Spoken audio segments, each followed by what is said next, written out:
Hello, everybody.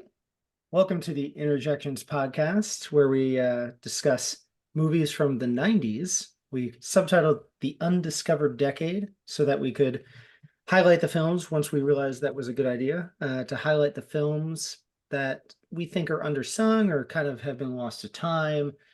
And this month, for May 1994, the 30th anniversary of the Flintstones is coming. We wanted to highlight a specific thing, a specific genre that the Flintstones was part of. Before we get into that, we started doing this thing where we have one of us briefly describe the plot so that we can let you know what's happening without having to go back and forth, you know? Here we go. Let's see who gets to describe the Flintstones this time.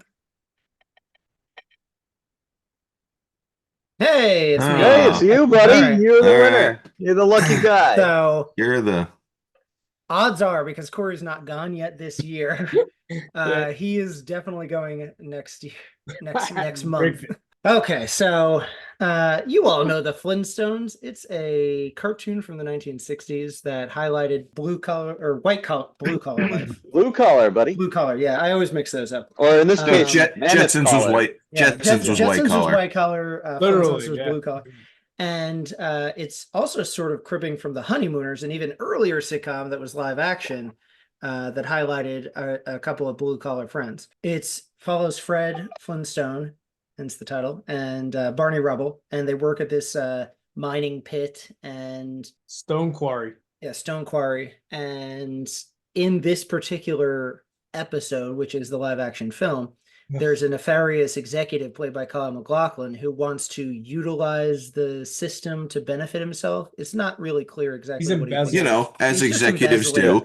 Yeah, and he needs a fall guy to be able to get away with it. So. Right. So he picks out the dumbest person in the crowd, which is Fred Flintstone, and pretends that he's smart. And he does this test that Barney kind of fakes because Barney's actually smart, even though he sort of plays dumb all the time. And he just wants to help his buddy out because Fred's always willing to lend him $1. And that's really all it is. Once Fred ends up in the executive position, he kind of lets things slip by him because he's not too quick. And Kyle MacLachlan takes advantage of him. Fred needs to work on his home life with his wife, Wilma. She's always complaining about things like the garbage disposal isn't working again because it's a frog. And eventually the plot is found out. He, with his wife and friend's wife, Betty, kind of oust Kyle MacLachlan. That's pretty much it. That's the bare bones of it. There's obviously like lots of puns that are rubble and stone and all sorts of prehistoric things. Capitalism is timeless. Yeah. They go to see Star Wars at the theater. Yeah, there's a lot of puns like that. It's not a very thick plot. It's just like a long episode of the show.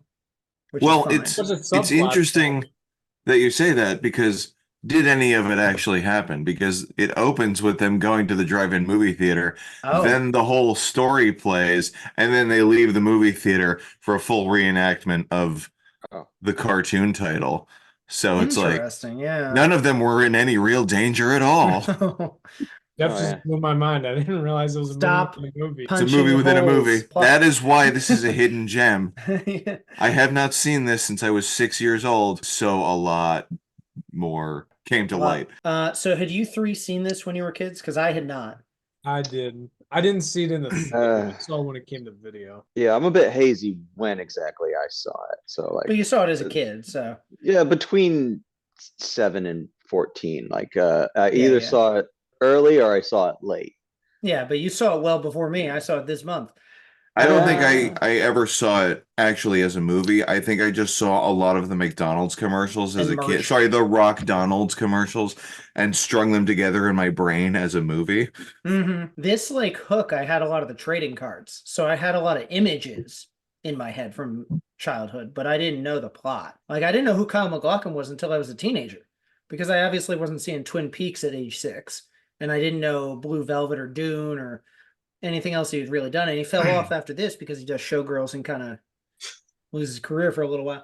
Right. And so I didn't know the plot or the villain or anything. I didn't know Halle Berry until X-Men, and she's Kyle MacLachlan's assistant. It's kind of interesting to me seeing this as an adult. I probably would have liked it as a kid. I mean, it's not the best film, but I think it's definitely good for kids. Yeah.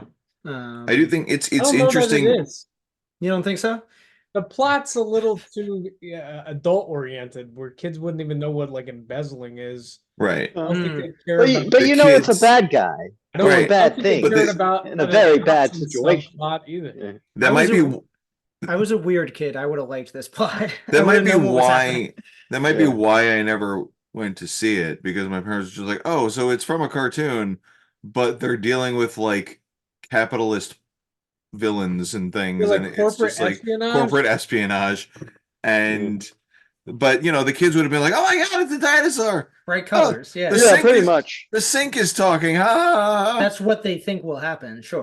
McDonald's tie-ins. Yay! Yeah, yeah. They didn't really Um, care about a plot, honestly. It's fascinating though, because like the way I was watching it's a kids movie for adults, because the people who were adults at this point would have been kids when the cartoon was on Yeah, television. So it's Right. like, you know, it's the same thing with like us being excited for live action whatever. I don't Sonic. know. well, it's funny, but yeah, Like, Sonic's I a think- perfect example. I think the closest comparison would be Detective Pikachu, Mm-hmm.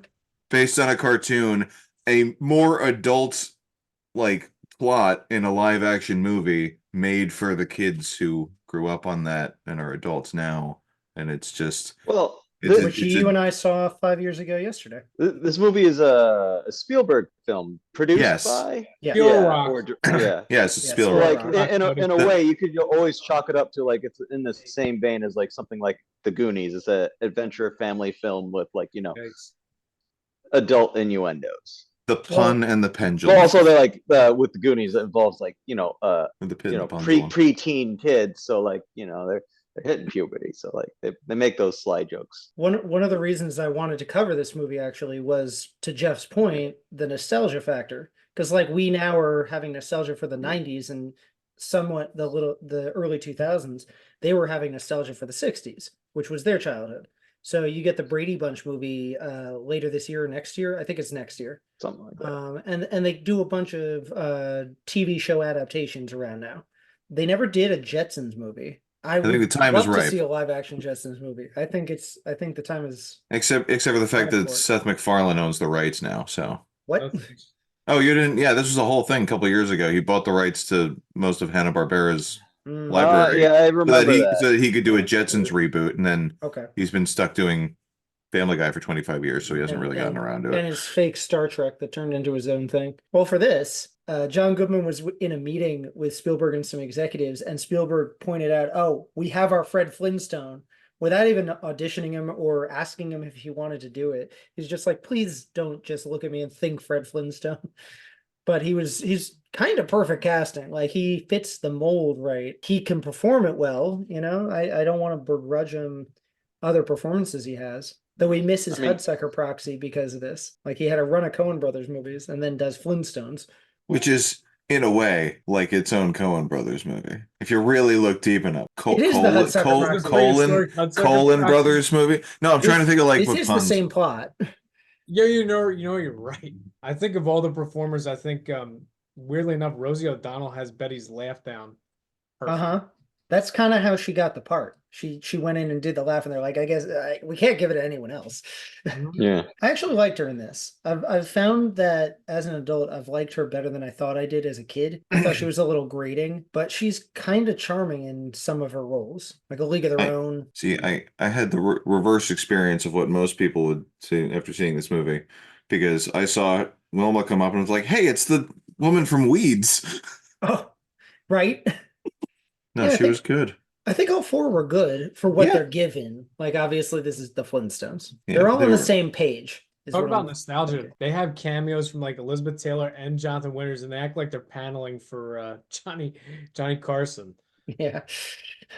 An insane cast. Hannah and Barbera are in this, in fact. Yeah. I know one of them plays a boardroom executive when Kyle MacLachlan's calling out stuff that's gone wrong with the company. I forget what the other one does. He's somewhere. I think he's driving a car at one point. He's just doodling in the background. Yeah. Yeah.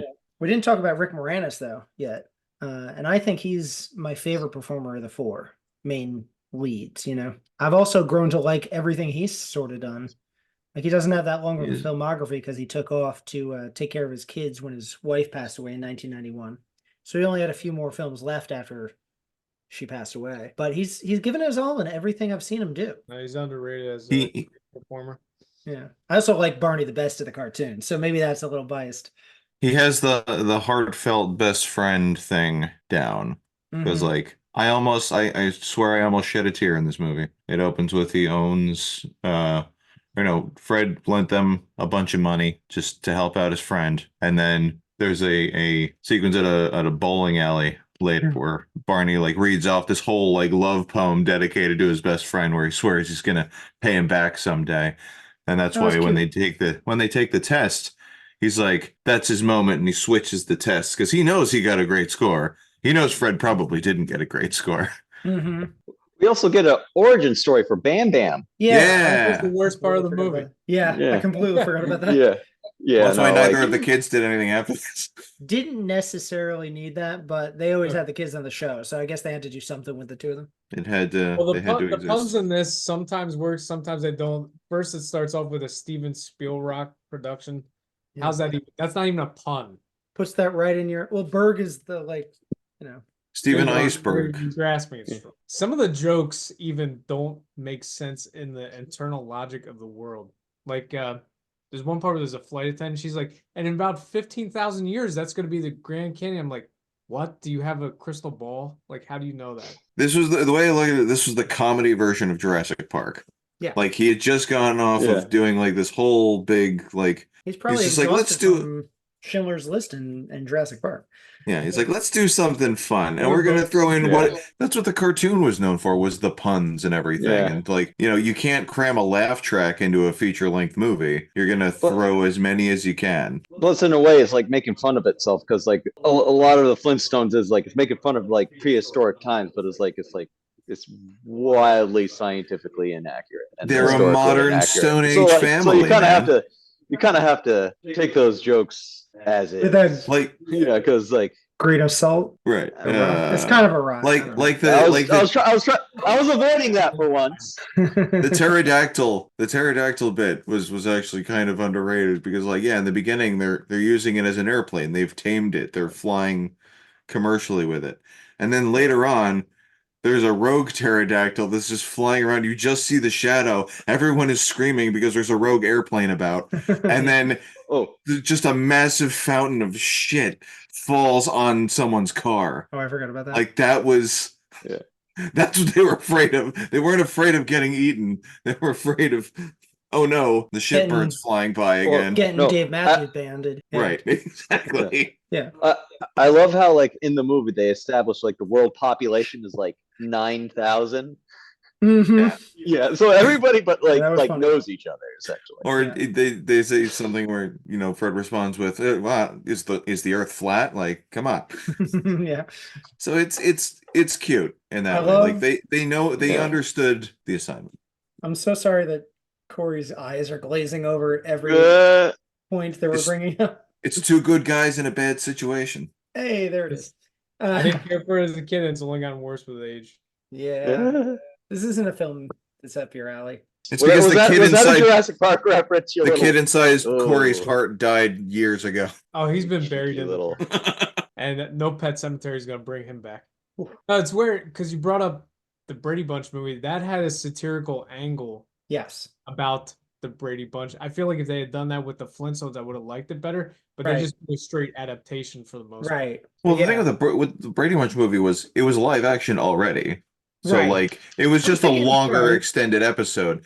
This one you had to like translate the cartoon stuff into the real world, which the art direction is fabulous in this movie. The practical effects are actually pretty good. Honestly, Dino, the transition when they go from animatronic to special effect is pretty seamless. even now. Fair enough, yeah. Yeah, I think, knowing Spielberg, he tried to keep any CGI stuff to a minimum. I was actually watching for the edit at one point because they went to when Fred goes to like, he's learning to live like an executive. So he goes in his crappy car and he goes to the dealership and then it tilts up and then tilts down and he's driving away in a sports car. And I'm like, I couldn't find the edit. It's So good. the other big one that I found a brief list of like top 10 sitcoms that were adapted. The biggest one other than these two was the Addams Family movies, which I actually still haven't seen either. I think the most successful is the Brady Bunch, but Addams Family is probably just as good, right? Oh yeah. Better. Yeah. So maybe this Yeah. was more of a niche thing that happened right in the early 90s more than I realized. Well, I mean, they're still doing it now with that. I mean, we have the Fall Guy in theaters right now. Yeah, and on that list was 21 Jump Street. It's a thing that can always sort of happen. One thing that I wish they had more of is translating the cartoon physics to live action. They do a pretty good job when he's clocking out at the end of the day and slides down the Brontosaurus, right? And when he's flapping his feet to get the Great momentum. I wish they'd done more. Or when he's excited and he jumps up in the air and freezes. Yep. And then he slowly goes back down. The cartoon physics and all of the, specifically like the end of the movie when they have left the theater and it's literally a shot-for-shot reenactment of the title sequence in the cartoon. I can only imagine like the crowd reaction in there when they're just like, "Oh my God, they did the thing! They're doing the thing!" Like when she comes out with the ribs on the side of the car. He tosses that saber tooth out. Yeah. Yeah. And then it runs back in. Which apparently the saber tooth was a big deal because that was like one of the first times they had done a CGI animal with like fur. So it's gonna take a while before they get the kinks out to fur animated. Yeah. Convincingly. Alternate universe for a second. Apparently Danny DeVito was the original choice to play Barney. Oh, that would be good, actually. But he turned it down because he knew that like his own acting style was like way too gruff. Like, I don't know, Fred. Like he would be more of like just a shorter Fred Flintstone. And so he recommended Rick Moranis. I'm just like trying to think of like how that would have translated. I don't think it would have been as successful. Technically speaking, if they casted Danny DeVito, he would be more Arnold for accurate to portray a caveman, because cave people were like smaller than us modern people. I mean, Rick does a good job. John's very tall, so I think that it worked out. Also, Rick had the voice down. He did, how would you feel about Halle Berry in the movie? I feel like she's in there for sex appeal, which again, I mean, I was fine with it. Even one of the first lines is like, "I want to see you dripping in coconut oil." I'm like, okay, what movie am I watching here? Yeah. I think a lot of young men went through puberty watching this. Yeah, that's okay. I'm sad that there was no appearance by the Great Gazoo in this. So weirdly enough, the movie actually did phenomenally well. Yeah, for as much as we always take a hidden gem that had no box office, this actually made hundreds of millions of dollars. Wait, the Great Gazoo shows up in sequels or one of the does he really? In the Rock Vegas prequel. Yeah, there we go. Okay. Yeah. You got it. There's a prequel that doesn't have any of the original cast members, so except for one.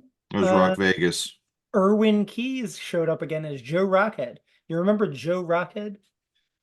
He's the one who holds the room together. He made it's the two buddies. The two buddies at work are played by Erwin Keyes and Richard Mall. I recognize Richard Mall, but they both had 2 lines each. The Flintstone universe would not be possible without this one character. But he literally holds the whole thing. As much together. as I don't really care for this movie, that prequel is even worse. Yeah, I have no desire to see and that. The casting is awful. Who played Fred and Barney in that? I forget. So it was Mark Addy. Don't remember. And Stephen Baldwin was Jeez. Barney. Now the third best Baldwin brother as Barney, and then the king from Game of Thrones. At least for the first. See, I always king? There's a lot of kings. The dude from the Full Monty. The first one. Oh. Yeah, the or Knight's Tale, maybe. Or Still Standing. Or The Time Machine with the guy Still Standing. I love that we all know Mark Addy's filmography. Who knew we were a big Mark Addy bunch? I do like Mark Addy, just he's wrong. Not in that. The full box office, that's what I was going to tell us about. Worldwide, it made $358 million. And back then, which is a lot Yeah, in that's incredible. 1994. Yeah. It was You still know, #1 right before our July movie. I'm gonna do the math. So it lasted like 2 months at the top of the box office. Yeah, It's honestly, probably I'm a surprised they converter haven't tried to reboot this live action again. Yeah, especially if, Don't- say, McFarlane wanted to do the Jetsons. You know, I think if the Yeah. Jetsons were successful, then do another live action with this. It did I mean, that probably had a lot to do with the McDonald's tie-in. I was gonna say they did have cool collectible glasses. I have the glasses somewhere. I couldn't find them in time to show and tell on this one. What did you guys think of the movie? Like, was what good. would you grade it? I should say. Yeah. You have to grade in the form of a rock pun. I'm going C-.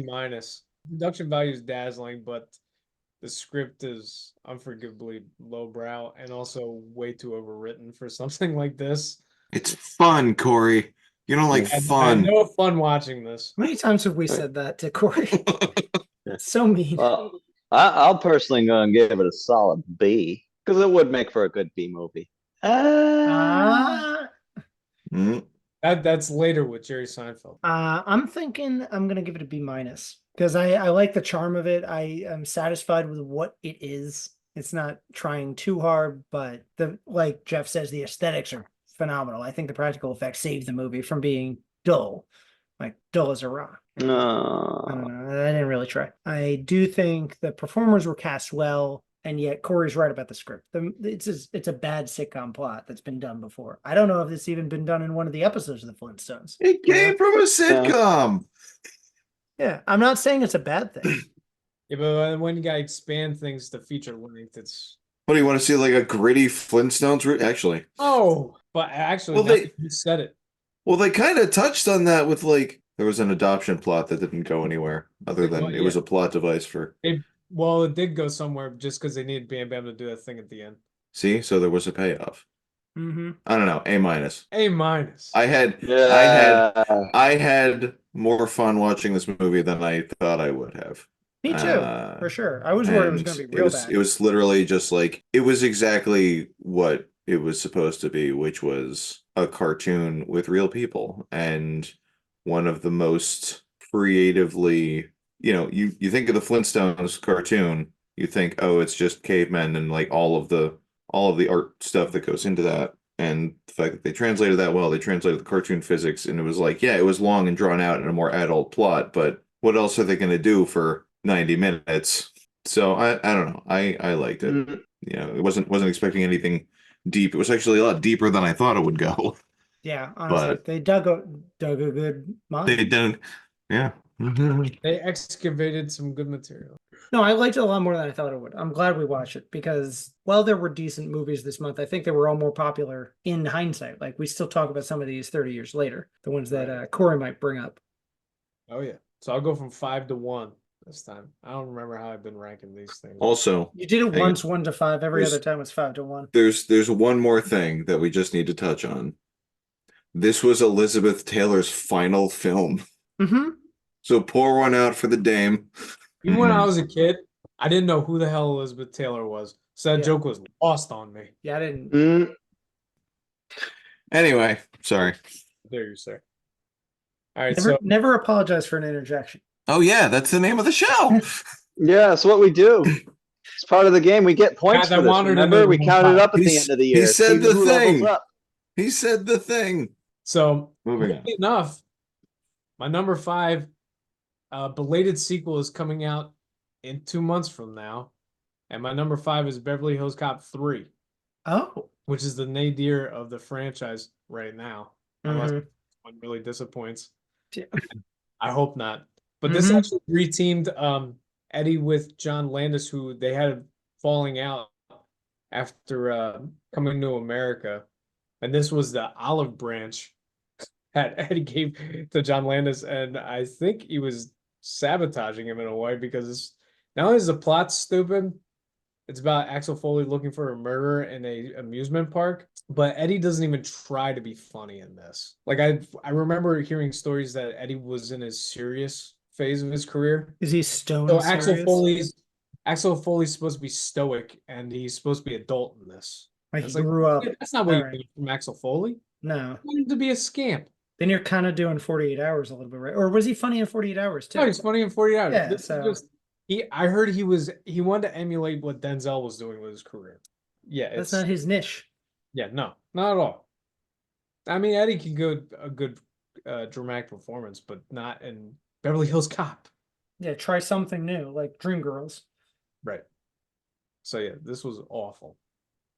My number 4 is actually a movie that Tristan has seen pretty recently, which is Being Human, which is kind of it's like a cross-generational movie about Robin Williams plays multiple characters over different centuries. And it's all tied in with some sort of cosmic irony with it's kind of like essentialism and the meaning of life. Yeah, it's what is life to anyone, and he's kind of like an everyman in every era.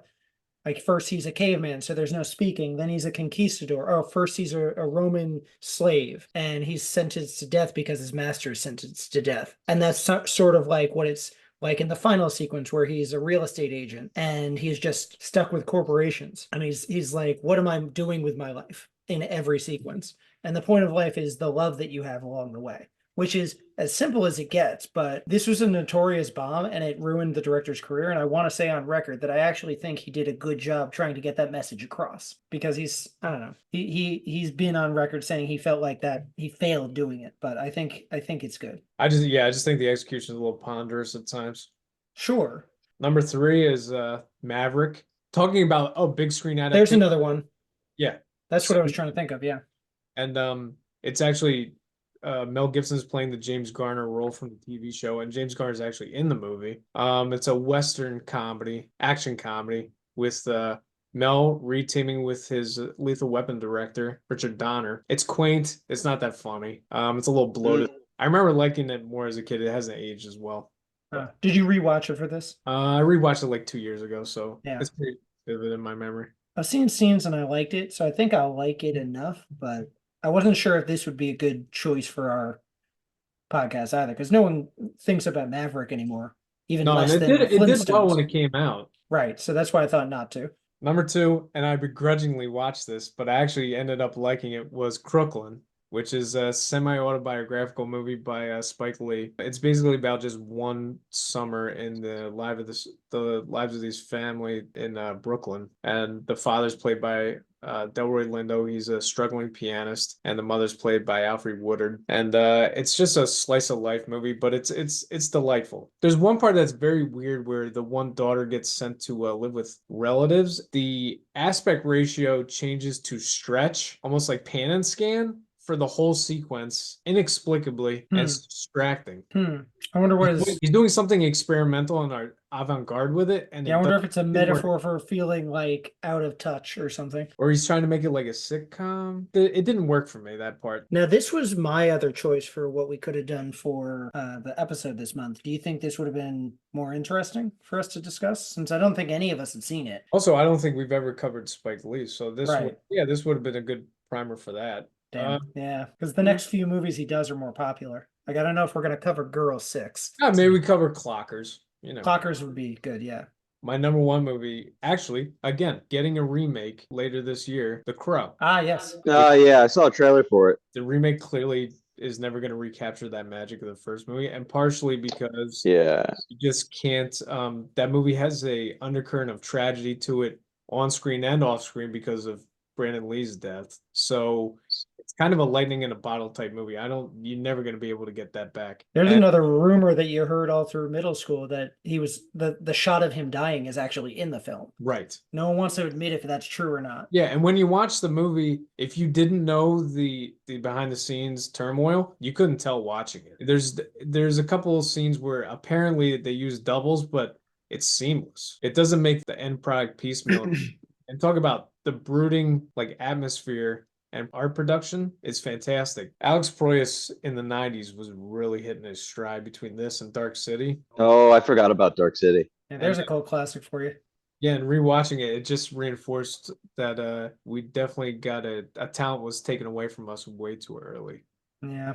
I do remember liking The Crow, though, for the exact reasons that Cory's laid out. I've been worried about it. I've never seen it, and it's more because it was so much a piece of goth culture that would I like this, or would I think it's too... You can get past, it's not fetishized in the movie. No. The audience did that. Sure. And I was worried it's- that I would be too sad that he's dead, honestly.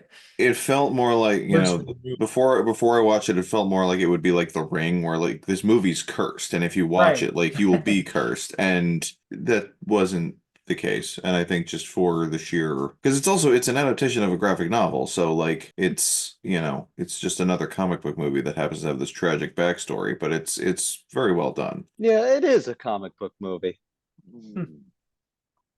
Actually, if I had to pick a number one movie of the month, it would actually be the movie we're about to discuss, which is on a whole other topic that we wanted to canvas. So what do we want to discuss? Yeah, I sort of wanted to get into this phenomenon that came about because of a specific movie that wasn't released in theaters. I thought this might be the best choice for our episode, but it's not a theatrical release. So I thought Flintstones or Crooklyn might be more appropriate. A week before Flintstones came out, The Return of Jafar came to home video and smashed everyone's expectations. It was sort of written off, but they had sort of wanted to do a sequel. These guys, led by Tad Stones, who had been a big part of the Disney Afternoon that was hugely popular among people our age. He had done the pilot for Darkwing Duck, had created Darkwing Duck, he'd written for Chip and Dale, etc. And they commissioned him to do an Aladdin TV show. And similarly to what happened with the Clone Wars TV show in about 15 years, they did so well with the show that they decided to do a pilot, and they were about to maybe decide if it could go into theaters, but the length of time to make an animated film is usually about 4 to 5 years, and they wanted this now. So if they did it straight to DVD or VHS back then, sorry, it could be done in a year or two. So they commissioned this pilot and basically had an hour-long episode that would be the beginning of the TV series that Tad Stones worked on. And it would include characters from the original movie and set off what Tad Stones wanted to do, have Iago become the forefront of the TV show. He'd become the new sidekick. Since Abu never talks, I guess Iago can be the talking piece for the animals. This was essentially, I'll do another little plot summary. It's the return of Jafar. Jafar returns. That's about it. There's not much plot other than that. He wants to seek his revenge on Aladdin, and he finds this new character, Abysmal, a thief a thief that also has been scorned by Aladdin just in the beginning of this sequel. So he wants revenge too. Voiced by none other than Jason Alexander. Yep. That's it. So he commissions him to be his new assistant because Iago jumped ship on him. And then Iago's trying to prove that he's a nice guy to the Sultan and try to get back into favor in Agrabah. And that's the whole thing. Jafar attacks Agrabah. Iago helps Aladdin defeat him again with the genie who's returned. This time, there was an infamous falling out between Robin Williams and Disney because they used unpaid work to advertise the movie Aladdin, like other lines that aren't in the movie. And so it wasn't contractually technically right. And so he was mad and refused to come back for the sequel. So they got Dan Castellaneta, who voices Homer Simpson and many other characters in The Simpsons, to do a Robin Williams impression. And it's almost great. You hear Robin Williams in a lot of it, but then I've noticed in trivia for this, people are like, that sounds like the Steamboat Captain and stuff like that. So it's okay. I mean, this is another nostalgia hit. I loved this as a kid. I watched this almost as much as I watched Aladdin. Sometimes I do like a double feature. I love it. I still like it for nostalgia purposes. And I loved Gilbert Gottfried in Iago. He's one of my favorite Disney characters. And Jafar's my favorite villain. So I still like it, but I can tell, like, if I had not seen this as a kid, I might think this isn't nearly up to snuff for the original film. Like, you can tell with the animation, it's a little Disney afternoonish, which isn't necessarily a bad thing, but it's not as great as the feature film. It was very second unit. Yeah, well, they actually moved the second unit. They commissioned Disney Australia to do the first 34 minutes and Disney Japan to do the last half or 2/3. Because Disney Australia is just like, I don't know if we can keep doing this. I don't know why they had to split it. Did you say Disney Japan did the second half? Yes. That makes sense. Yes, you can tell the cut. It's about when Small falls off the wall and ends up meeting Jafar for the first time. I think the musical numbers are just as good as the first movie. I like Jafar's one. I like the Genie's one. They're not as good as their original songs, but I think they're better than you might expect. And Iago gets a couple of songs himself, which is neat. I was gonna say, if you hate Gilbert Gottfried, yeah, you're really gonna hate Yeah. the movie. yeah, I did still like that. I mean, there's a little bit of a love song. Did not care for that one. I actually like that one. I don't think it's nearly as good as Whole New World. Whole New World. Thank you. Yeah. Whole New World's a classic. The movie itself was fun. But the bigger phenomenon that it kicked off, I don't know if we want to get into that We part. were Yeah. going to say the same thing if you Okay. want to say it. Yeah, no, I mean, just it was the first. Was it the first movie like from a major studio that was straight to DVD, or was it just the first Disney one? I haven't looked into every single studio, but Yeah. from what I can find, this is the thing that launches the directed Straight video. to home, coming soon to home video. phenomenon. So it was the first step toward streaming right Yeah, now. so eventually you have this, and you get sequels to Cinderella, Little Mermaid, Beauty and the Beast, a bunch of movies. Everything started Lion getting King. them from Disney. But then there was this stigma about having direct to video things. Like it would be the B movies of old days were now the straight to video ones because they couldn't even put it in, they couldn't even get theater distribution. And so you'd have like Kyle MacLachlan having Showgirls. After that, he made a bunch of films that like barely came to theaters or were more straight to VHS. You'd have that stigma about, oh, these actors are falling on hard times. It's even similar to say, like, when in the 50s TV was starting, and you'd say, oh, Lucille Ball isn't really a film actress anymore. She's a TV actress, which was sort of bad. But she made I Love Lucy, which is one of the greatest sitcoms of all time. So this sort of, eventually the stigma will fall off because bigger name actors like Bruce Willis and John Cusack will start making straight to video. Not all of them good. I think most of John Cusack's are still fine. Nicolas Cage just puts out more movies than any human can possibly make. Straight to video is the true proving ground of anything because it's more accessible than theatrical distribution. Right. So you not only had the big studios releasing their lower tier projects, but then you also had lower tier studios releasing their better projects, and it was just this. And it just they're gave all another fighting avenue to the for death. any movie that, like, oh, we can't afford to put this in theaters, but we could. It'll be the fourth tier. Like there was the big blockbusters, the mid tier movies that you could recoup some losses on video too. Then the really low budget indies like Kevin Smith's doing Clerks now, or Pulp Fiction becomes a phenomenon and makes everyone a lot of money. Yeah. And then there's this fourth tier. I think places like Full Moon kind of pioneered that because maybe one or two of their movies went theatrical, but it was mostly designed for like renting it on a Tuesday during new release day. Exactly. Yeah. I mean, technically, for pioneering this, pioneering it for like larger worldwide audiences would probably like fitting for Disney, but like when like straight to video technically would be the Japanese. Because like they started with OVAs in the 80s where you could just like, or whenever it was the 80s, yeah. That's what the 80s. Yeah, whenever it was that like VHS started to get big. The Japanese were putting money into like, hey, you like anime so much, here's some anime content that you can't get aired. So like they would have these OVAs that you would get, whether it's like very original anime or like a side quest for like TV shows essentially. Yeah, so this is almost an OVA of Aladdin. Yeah. So it provided so the spin on that then was that it was less of like, the garbage disposal and more, this is the exclusive content that you can only get if you buy it through this one. Right. Avenue. Do you want more Aladdin or not? This was such a cottage industry that up until like a few years ago, I remember Tom Hanks was telling the story about how Toy Story 2 was originally supposed to go direct to video. And him and Tim Allen went directly to Eisner and like, don't do that. This movie's going to make a huge amount of money if you put it out theatrical. And I think they themselves didn't want to have that stigma of being in a straight to VHS movie. Well, going back to that stigma too, like it's, you had the same thing when they would start making these straight to TV, these made for TV movies, like the movie of the week and these Lifetime movies and things like that. Like there was a stigma where like, again, this actor's doing a Lifetime movie. Oh, I guess they're either trying to make it or they've fallen on hard times.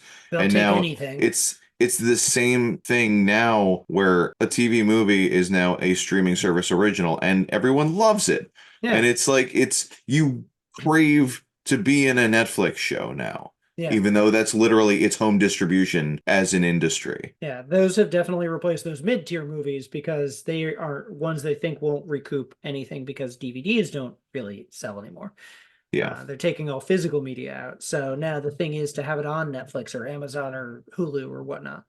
So everything has filtered into either Blockbuster or streaming, and nothing in between or around. I think this is the predecessor to all of that. Do you guys have a favorite direct-to-DVD animated Disney movie? Mine would be this, but yeah. Well, I'm not going to include anime in this because this is such a list. Okay. I remember the Enchanted Well, Christmas Beauty and the Beast one was not bad. I think if I'm remembering, I think I like the Lion King sequel that was straight to Lion King 2. The one Yeah. where he had the son Yeah. that was kind of evil. Yeah, just a little. Tribe. Maybe. I'm a huge fan of 101 Dalmatians, and they had 101 Dalmatian 2, Patch's London Adventure, which I'm a little biased. Patch was my favorite Dalmatian because I had a stuffed animal as a kid.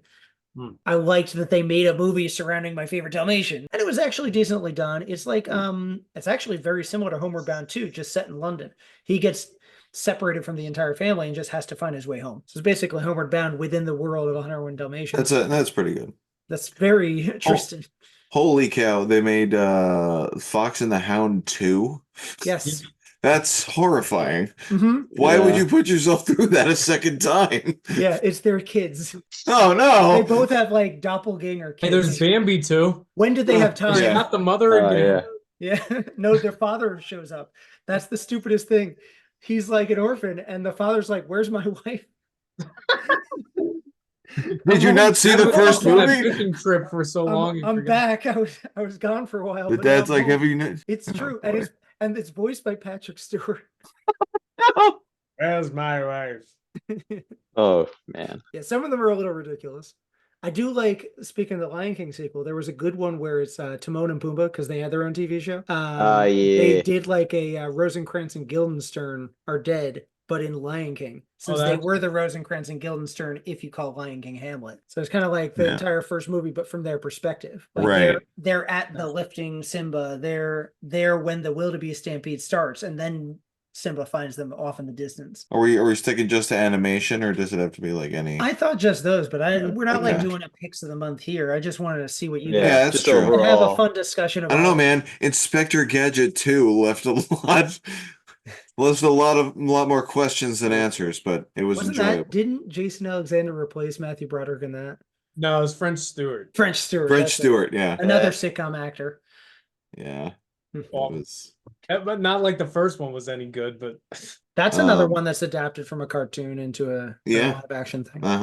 That's the 90s one. That's one I was trying to think of. Not as good as an adaptation as the Flintstones, though, because it didn't have Spielberg behind it. Yeah, that's the reason it sucks.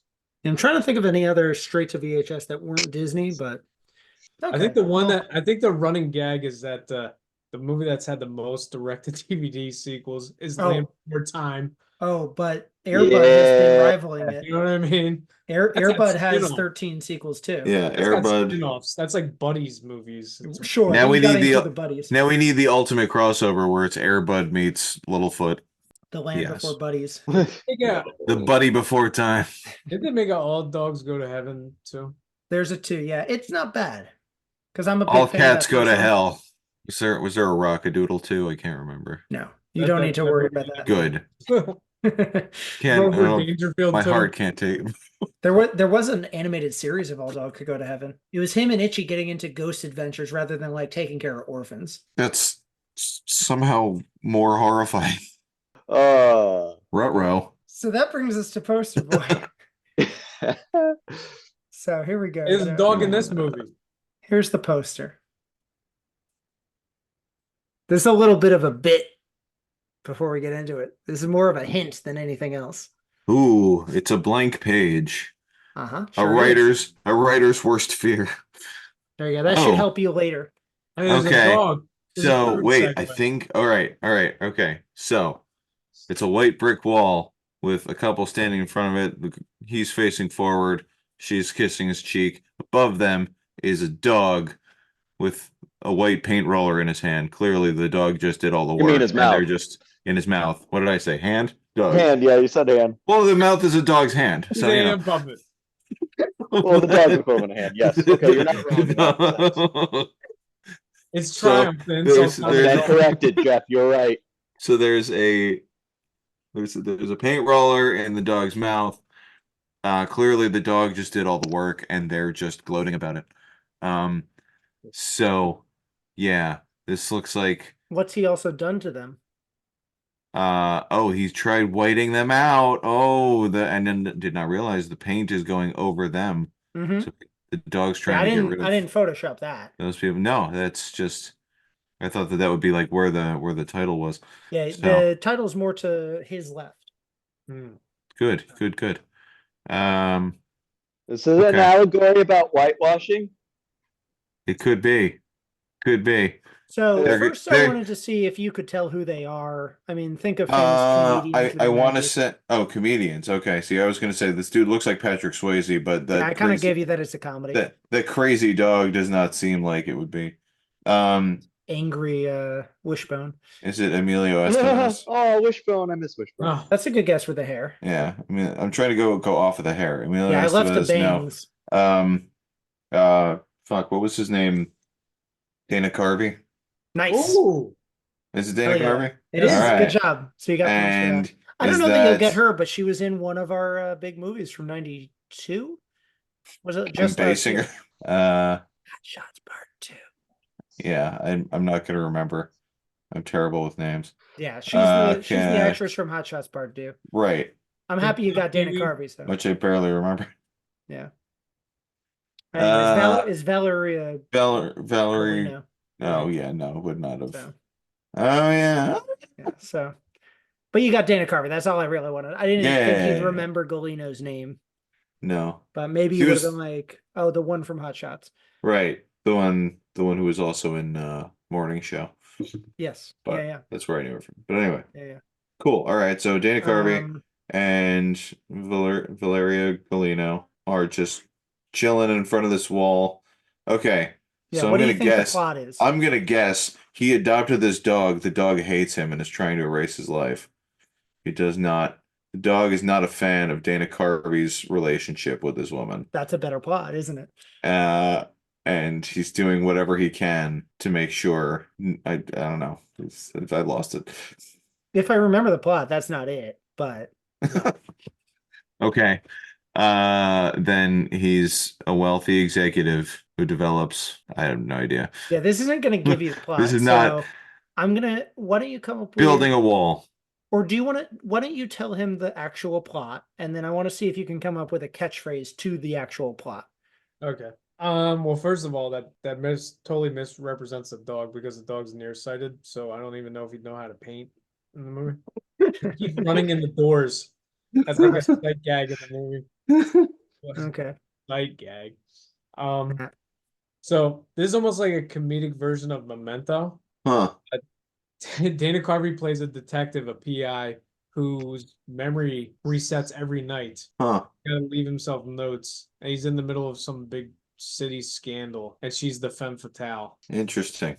It's also kind of like it. I remember when you described this to me, it's like a bad 50 First Dates. Yeah. So 50 First Dates. Oof. Yeah. He needs to get a clue every single day. Yeah, that's not over bad. And over again. All right. This might actually help you get the title, though. It's a day he'll never forget until tomorrow. I will give you points for your catchphrase or slogan, because that's something an executive would come up with for this. What do you call me? It also, I just also want to point out that the way that the wall is rendered, it looks like the back of an AHA video. Mm-hmm. Right. There's a little drawn. Yeah. Yeah, they clearly smudge those bricks later because they're actually probably photoshopped in. So stay on never forget until tomorrow. Oh god. What was the first picture? Blank. Check. No blank page. Blank. No. What's another word for that? If you had a new option every day. Canvas.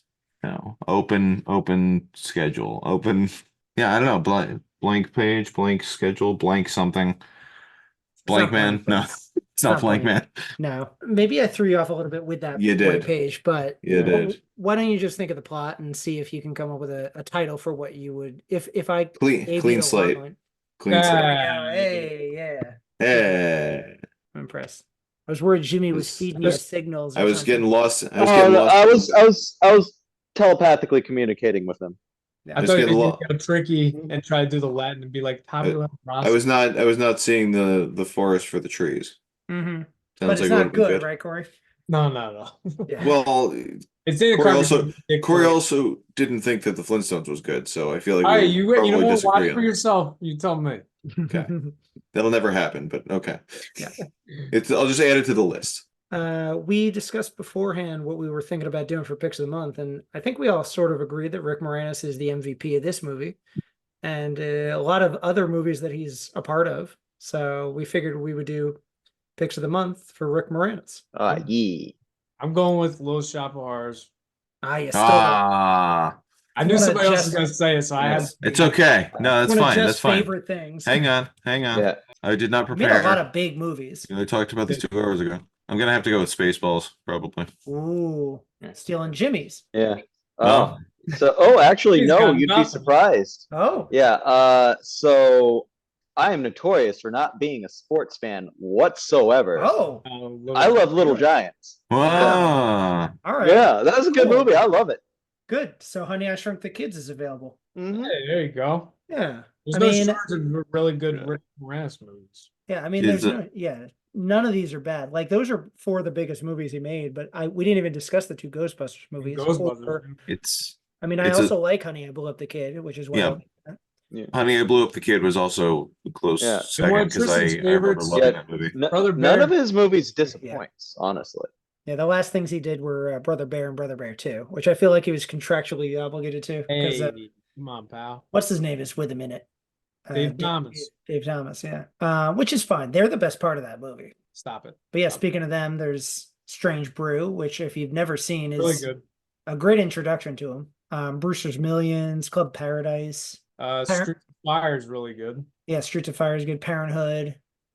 We discussed a little bit because I think it was one of My our Blue poster Heaven. boys in the first season. Yeah, My Blue Heaven. I bet it's on your list, Jeff. Yeah, sure. Yeah, there's no shortage of great Rick Moranis films, so I think we Yes. did a good job. It's I mean, all Parenthood. Knowing the people that might listen and watch our podcast, they've all seen those already. So here's a movie. question for you guys: have you ever seen SCTV? I've not. I have.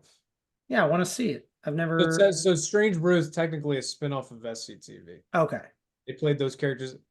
Weirdly enough, those characters weren't really supposed to be shown in the States because the format in Canada is they have a longer runtime. The commercials are shorter, so they're supposed to be like the bookends. Oh. But when NBC reran them in the States, they put them on there and they became pretty like popular characters. Yes, like before Wayne's World. Yeah, SCTV is great. If you haven't seen it, it's got some of the best.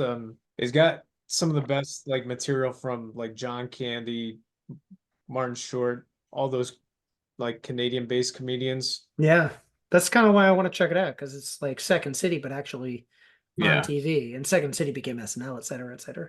Yeah. But- Should watch. Yeah, we should check out some SCTV. I'll add it to the list. Cool, Yeah. cool. Also, I didn't realize that Rick Moranis was in a Mint Mobile commercial. Yeah. Yeah, recently? That was the whole Yeah, thing. pretty Yeah, it recent. was 2020. Really? That was He's like his supposed to come first back. thing. He's scheduled to come back for this Honey I Yeah. Shrunk the Kids reboot, but that's been in development hell for I don't know how long. Yeah, I'm surprised he chose that of all things because he could have easily come back for any of the Ghostbusters sequels. We just miss Rick. We just miss Yeah. him. Yeah, I'd love him in He's something else. he's the true No. Hollywood success story, honestly, Well, yeah, because he made it big, and then he became a family man, and like he's beloved. He did not burn out. He didn't leave. He didn't die.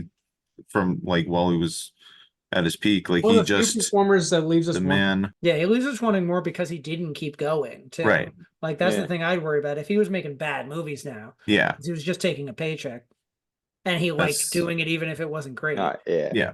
So you all mentioned Danny DeVito Yeah. possibly being in this movie. Well, he's the star of next month's film, which this is another Tristan pick, another beloved VHS I watched to death. I hope you'll like it more than Garden Test because this is definitely one of my favorites. But it's called Renaissance Man. It's Penny Marshall, right? Penny Marshall, yeah. Penny Marshall directed it. I think you'll like it. It's about a Mark Wahlberg. yeah, it's one of the early Mark Wahlbergs. Is another Gregory Hines film, so we get to see one that's actually he's enjoying performing. Do you want to tell them about the live news? stream? Jeff just saw that there's possibly a remake of what's that movie that he was in? Eve of Destruction? Yeah. You saw a production listed in Canada called Eve of Destruction. Yeah. So I wonder if that's being remade. Oh boy. I don't know. Rolling over in his grave. Now would be the time with all this AI nonsense. So honestly, it's probably exactly. What if the movie was written by AI? Would that make it better? I mean, no. Be more entertaining, maybe. I mean, yes and no. It would just, I don't know. This debate's for another episode. So yeah, join us next month when we get to listen to a little Shakespeare. He's a Shakespeare teacher. That's the point. Yay, Renaissance Shakespeare. man. Oh, I get it now. Yeah. Yeah. Remember the funny part where he's climbing a wall? Oh yeah. Yeah. Tries to get into boot camp a little bit. Yeah. He's too short though, so doesn't go well. Joke. Yeah. Listen, it's great. We'll see you next month. I hope you rate, review, subscribe. I hope you also agree with 3/4 of us about the Flintstones and how it's nostalgic fun. We'll keep doing this until the 90s end. So what? Y2K? That's it. Why does that sound like a threat? The Y2K vote get us finally?